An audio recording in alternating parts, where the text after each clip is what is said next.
तो हम स्टार्ट करेंगे क्योंकि ये जो पूरा सनातन इकोनॉमिक्स मॉडल है उसमें सबसे पहले जो जितने भी इकोसिस्टम है उसमें मंदिर इकोसिस्टम एक भाग आता है उसका।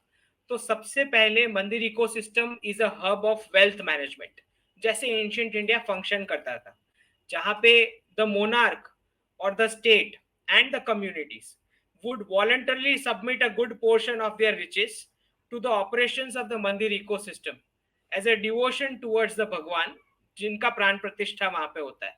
This wealth is the wealth of the entire community to be used for all the purposes that inspires those supreme values in the population which is represented by that भगवान। ठीक है, the concept of dharma and earth were never separate in the Indian subcontinent. They go hand in hand to ensure that they keep healthy check and balances on the society. तो जी। मंदिर serve like central banks in terms of contracts of businesses, deployment of funding for conduct of festivals and community events, आपसे regulation। Hindi के लिए अनुरोध है। अच्छा, ये trade के लिए काम आता है as a storage of wealth of the community. ठीक है, फिर दूसरा जो उसका डायमेंशन है which is hub of education. तो हमारे एंशियंट इंडिया के जितने भी यूनिवर्सिटी कैंपसेस थे वो सारे गुरुकुल्स जो एस्टैब्लिश होते थे वो मंदिर प्रेमाइसेस में, और यू नो विथ वेरिड उसका हर एक एजुकेशन डोमेन का स्पेशलाइजेशन और रिसर्च ऑफर होता था। तो फॉरेन स्टूडेंट्स जो आते थे यूनिवर्सिटीज में ये मंदिर कैंपसेस में, वो एडमिशन लेने के लिए आते तो वो रास्ते आते आते मर जाते थे, वो इतना सीकिंग होता था वो इंडियन यूनिवर्सिटी कैंपसेस का। एजुकेशन फ्री होता था जब तक जो शिष्य है वो शोकेस नहीं कर देता कि जो स्किल के लिए वो ट्रेनिंग लेने आया था गुरु के पास वो स्किल्स वो प्रैक्टिकली दिखा नहीं देता उसका डिलीवरी। तो एक बार सक्सेसफुल डेमोन्स्ट्रेशन होने के बाद जो गुरु दक्षिणा थी वो ली जाती थी।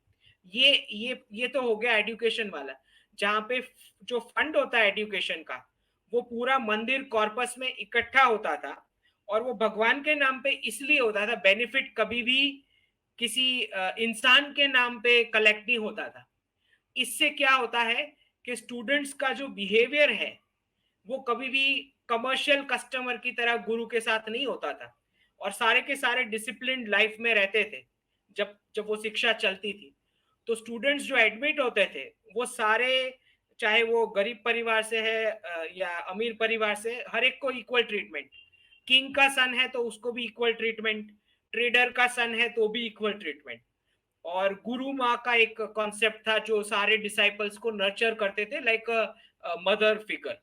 और ये जो है पद्धति, ये डायरेक्ट कॉन्ट्रास्ट है आज की कैपिटलिस्ट सोसाइटी की जो टीचर्स के साथ मिसबिहेव करते हैं, जैसे कोई कस्टमर हो गया जो जिसने फीस भरी है। अब आप देखें कि ये जो एक मंदिर कैंपस से दूसरे मंदिर कैंपस जो गुरुज के विहार होते थे डिसाइपल्स के साथ, वो नॉलेज शेयरिंग करते थे, और जो रिसर्च किया गया है वो व्याख्यान में बांटते हुए चलते थे, जितनी भी सिटीज को वो क्रॉस करते थे। अब ये जो आइडिया है स्टूडेंट और फैकल्टी एक्सचेंज का, ये वहां से और इंटर्नशिप का यहाँ से डेवलप हुआ है। और जो कुछ जो स्टूडेंट्स जो ब्राइट डिसाइपल्स हुआ करते थे वो अपने गुरुज के टाइटल्स भी लेते थे अपने नाम में, जैसे द्रोण शिष्य अर्जुन। ठीक, तो एक टेसिट समझ बन जाती थी कि अब उस शिष्य को वो सुप्रीम वैल्यूज जस्टिफाई करनी पड़ेगी अपने बिहेवियर से, अपने कर्म से। तो ये एक पूरी पद्धति थी, और ये माना जाता है कुछ 6 लाख मंदिर कैंपसेस वाले गुरुकुल्स खाली गर्ल्स स्टूडेंट्स को डेडिकेट करते हुए साउथ इंडिया में थे, जिसको ब्रिटिश स्लेव मेकिंग ये क्लासरूम मॉडल ने तबाह कर दिया। ठीक, तो ये तो हो गया एक एजुकेशन वाला पार्ट। अब मंदिर जो थे ये सारे होते थे hub of art, science, math, architecture, culture, dance, music, और वो सारी एंटरप्राइजिंग लाइफ स्किल्स जो जीवन के लिए जरूरी है। तो बहुत सारे हमारे जो यूनिवर्सिटी की लाइब्रेरीज थी ये सारे जो इन्वेडर्स ने डिस्ट्रॉय की, और कुछ बुक्स जो चोरी भी हो गई जिसका ट्रांसलेशन हुआ, और फिर बताया गया कि ये सारी डिस्कवरीज तो वेस्टर्न है, इंडियन नहीं है। अभी भी आप देखोगे कि कुछ मंदिर में इंस्क्रिप्शंस मिलेंगे आपको, प्रूफ दिखेंगे ये इन्वेंशन और डिस्कवरी के। हमारे पास नवग्रह के मंदिर हैं, जबकि बोलते हैं कि प्लैनेट्स तो अभी डिस्कवर किए वेस्ट ने। ठीक, तो ये सारे मंदिर आर्किटेक्चर में आपको क्लियर इंस्क्राइब किया हुआ दिखेगा। कुछ तो ऐसे मंदिर के आर्किटेक्चर हैं जो आज भी मॉडर्न साइंस नहीं बना सकता। जीरो का इंस्क्रिप्शन मिलेगा। साउथ में एक मंदिर है जहां पे पूरा इलेक्शन का गवर्नेंस कैसा होना चाहिए वो इंस्क्राइब किया गया है। सन टेम्पल आपको दिखेगा जो ट्रैवल की डायरेक्शन दिखाता है। सोमनाथ में तो एक स्ट्रक्चर है जहां से बोलते हैं कि उस डायरेक्शन में डायरेक्ट साउथ पोल तक जाता है, बीच में कोई ऑब्स्ट्रक्शन नहीं है। तो हर जगह आपको साइंस और मैथ का एप्लीकेशन और पजल्स दिखेंगे। ठीक, और हमारे जो ऋषिज और गुरुज थे मंदिर वाले, ये सारे एक ऐसा जीवन, सादा जीवन व्यतीत करते थे, वर्ल्डली मटेरियल अट्रैक्शन से दूर, जिसकी वजह से कभी भी आप उनका जो रिस्पेक्ट होता था वो कभी भी कमर्शियल टर्म्स में नहीं वैल्यू किया जाता। आज के जो हमारे ये साम पित्रोदा जैसे और जो भी, जिनको नहीं समझ आता कि मंदिर इकोसिस्टम है क्या, वो हेफ्टी फीस भरते हैं वेस्टर्न क्लासरूम में, जिसमें 22-23 साल तक की एज तक आपको चार दीवारी में बंद करके, वही ब्रिटिश मॉडल में, और फिर वहां से बाहर आने के बाद, ग्रेजुएशन कंप्लीट होने के बाद, दूसरे दिन पार्टी देने के बाद पता ही नहीं है कि उठना किस लिए है। वो जगह ही क्यों, करना क्या है वही नहीं पता। तो ये सारे आज हम देखते हैं कि कैसे प्रॉफिट्स जो हैं ये सारे एजुकेशन सिस्टम से कन्वर्जन और वो सारी एक्टिविटीज में जाते हैं। फिर एक मंदिर का रोल होता है सोशल और इकोनॉमिक वेल्थ क्रिएशन का। तो वो स्टार्ट हो जाता है, मंदिर के बिल्डिंग प्रोसेस से ही स्टार्ट हो जाता है। तो हमारे इंडियन सिविलाइजेशन में हम देखते हैं कि वो जो कंस्ट्रक्शन फॉर्मेट है, तो आज भी वही सिस्टम या रूल्स फॉलो होते हैं जो हजारों साल पहले होते थे। और वही जो स्किलफुल लोग जो मंदिर डिजाइन करते हैं, वो सारी अपनी जनरेशन वही फैमिली यूनिट और कम्युनिटी यूनिट वाले करते हैं। पंडित्स और गुरुज हैं, उनकी लाइफ, फैमिली लाइफ सस्टेन होती है वही वेल्थ जनरेशन से। मंदिर फिर सर्व करते हैं एज कम्युनिटी सेंटर।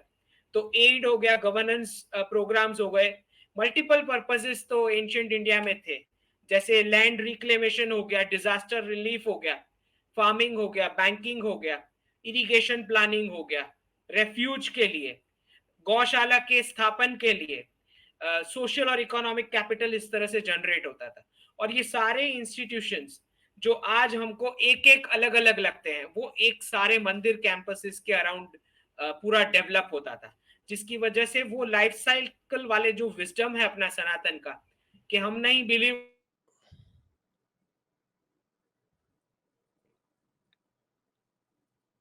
डेवलप होते, जिसकी वजह से जी। आप आज भी देखते हैं कि काशी हो गया, मथुरा हो गया, अयोध्या हो गया, तिरुपति हो गया, कि सारे जितने भी मंदिर टाउन्स हैं वो उनकी इकोनॉमिक्स आज भी स्ट्रांग है और आज भी कंटिन्यू करती है।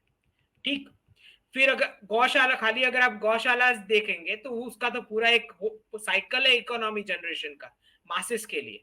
फिर आप देखो सारे धार्मिक सेलिब्रेशन और फेस्टिवल्स जो होते थे, वो उसका स्टार्टिंग पॉइंट मंदिर होता हुआ करता था और उसका एंडिंग पॉइंट भी मंदिर हुआ करता था। तो ये सारे साइकिल्स जो हैं ह्यूमन इंटरैक्शन के, जो साइंटिफिकली भी प्रूव हो चुका है कि ये जितने कम्युनिटी के जो इंटरैक्शन होते हैं, उससे एक सोशल कोहिजन बढ़ता है और ह्यूमैनिटी को सैनिटी में, बैलेंस, मेंटल हेल्थ में रखता है। अब जो साइकिल ऑफ मनी सर्कुलेशन है, जो फेस्टिवल से होता है, टूरिज्म से होता है, वो धार्मिक ट्रेडिशंस के आसपास, वो पूरा सेल्फ गवर्नेंस का फॉर्मेट है इंडियन सब कॉन्टिनेंट का, जिसकी वजह से आज भी हम कंप्लेन देखते हैं कि क्यों क्यों हिंदूज पॉलिटिकली इकट्ठा नहीं हो पाते। उसका रीजन ये है कि हमारा जो डिवाइस बना है सनातन का, मंदिर इकोसिस्टम का, वो ऑटो पायलट मोड में है। उसको कोई फर्क नहीं पड़ता है कि दिल्ली में कौन बैठा है, कौन सी गवर्नमेंट बैठी है।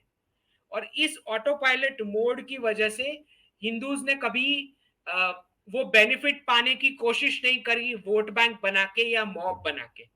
ठीक, तो ये सारे बेनिफिट्स थे जहां पे स्टेट का कोई रोल ही इतना इंपॉर्टेंट नहीं हुआ करता था कि सोशलिस्ट फ्री बीस चाहिए हमें, फ्री ये चाहिए, फ्री वो चाहिए, या ये सब हमको बना के दो या करके दो। तो फेस्टिवल्स भी जो मंदिर कैंपस से स्टार्ट होती थी, उसमें जो रिच वर्ग है सोसाइटी का, वो गरीब वर्ग को कैश ट्रांसफर करता था सेलिब्रेशन मोड में बिकॉज ऑफ दिस फेस्टिवल। और ये सारी फेस्टिवल्स इसकी साइकिल हुआ करती थी एवरी नेक्स्ट मंथ। और वो जो पंचांग होता है उसमें भी आप देखोगे कि हर एक तिथि का इंपॉर्टेंस मेंशन किया गया है। ये सारी तिथि को लिंक किया जाता है मंदिर इकोसिस्टम की एक्टिविटीज के साथ। अब ये जो सारी फेस्टिवल्स हैं उसमें बाइंग और सेलिंग तो होता ही है, लेकिन अगर आप नजर गौर से देखोगे तो आपको पता लगेगा ये हर एक सेलिंग का जो बैच साइज होता है वो इतना छोटा होता है, और जो कस्टमाइजेशन है वो इतना ज्यादा होता है, और हर एक सीजन और फेस्टिवल स्पेसिफिक होता है। तो इससे क्या होता है कि एक्सट्रीम कैपिटलिज्म के जो नेगेटिव इम्पैक्ट है उससे ये मंदिर टाउन्स जो होते हैं वो बचे रहते हैं, क्योंकि आप कभी भी उतना कैपिटल इन्वेस्टमेंट लगा के इंडस्ट्रियल मशीन नहीं बिठाओगे जहां पे जो साइकिल है वो सीजनल या फेस्टिवल बेस्ड है। ठीक, और वो प्रोडक्ट्स की कस्टमाइजेशन इतनी ज्यादा होती है कि कोई कैपिटलिस्ट उस पर पैसे नहीं लगाएगा। राइट, तो जितना भी ये मंदिर कैंपसेस के थ्रू एक्टिविटीज होती है, इकोनॉमिक एक्टिविटीज, उसका वैल्यू एडिशन जो है वो फाइनेंशियली एम्पावर करता है फैमिली को एंड टू एंड, जिसकी वजह से कभी भी अनएम्प्लॉयमेंट वाले वर्ड आपने कभी सुने नहीं, इन्फ्लेशन वाले वर्ड कभी आपने सुने नहीं एंशिएंट इंडिया में, पॉवर्टी वाले वर्ड नहीं सुने, ना ही किसी ने सोशल बेनिफिट्स ऐसे ही मांगा। वो बात अलग है कि फ्लड हो गया या अर्थक्वेक हो गया या ऐसी कोई आपत्ति आई और तब देश ने कुछ प्रजाजनों में बांटा हो, लेकिन नॉर्मल सर्कमस्टेंसेस में आप कभी नहीं पाएंगे कि एंशिएंट इंडिया में बोला गया मेरे को ये फ्री दे दो या वो फ्री दे दो। तो कभी भी आप वो वाली चीज है ही नहीं कि अनप्रोडक्टिव पॉपुलेशन को कुछ बढ़ावा दिया गया। ठीक है, ये जो फिर आप देखोगे कि मंदिर की जो मैसिव इकोनॉमी है उसमें टूरिज्म का एक पार्ट है, दूसरा पूजा अनुष्ठान यज्ञ, ये सारे जो एक्टिविटीज होते हैं उसमें इनफाइनाइट साइकिल होती है वेल्थ जनरेशन की, सेल्फ एम्प्लॉयमेंट, वो सारी पॉपुलेशन की जो ये चीजें जो सामग्री बनाते हैं डोमेस्टिकली। तो एक भी मंदिर टाउन आप देखोगे कि ना ही उसका ह्यूमन इनहैबिटेशन कम हुआ है या इकोनॉमिक वैल्यू कम हुई है, आप कभी नहीं पाएंगे ये, क्योंकि वो एंडलेस साइकिल क्रिएट करता है वेल्थ सर्कुलेशन का, जस्ट कॉपी करते हुए वही जो लाइफ साइकिल ह्यूमंस का होता है। तो आप देखते हैं कि मैन्युफैक्चरिंग और इंडस्ट्रियल हब्स जो होते हैं, जो अभी वेस्ट में भी आप देखोगे, वो सारे गायब हो जाते हैं एक साइकिल के बाद, क्योंकि वो लोग मानते हैं कि फाइनाइट इज वेल्थ, जबकि सनातन मानता है कि infinite life and death cycle is wealth. ठीक, तो मंदिर टाउन्स हमेशा बूम करेंगे with economic and spiritual routine. अब बात आ गई साम पित्रोड़ा की बोलने की कि जॉब नहीं है, मंदिर से जॉब नहीं मिलते, मैं 10 यही गिना देता हूँ।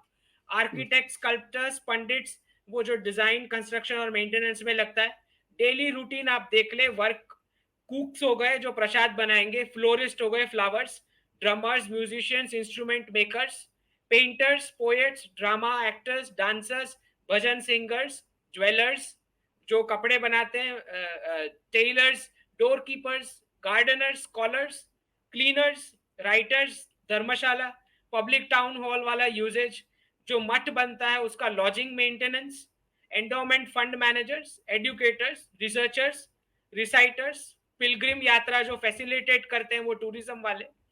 तो ये सारी रेगुलर फेस्टिविटीज वेंडर को कॉन्ग्रीगेट करती है अक्रॉस द रीजन। और जो किंग हुआ करते थे, जो मोनार्क है, जो मंदिर में लैंड ग्रांट्स देते थे, एनिमल और डोमेस्टिक कैटल रियरिंग ग्रांट्स देते थे, कैश ग्रांट देते थे, फूड ग्रांट देते थे, इंसेंटिव्स देते थे, चैरिटीज होती थी, डेवलपमेंटल फंड्स दिए जाते थे फॉर सोशल असेंबली, उसके रॉयल पैट्रन्स हुआ करते थे ये पूरी इकोसिस्टम के।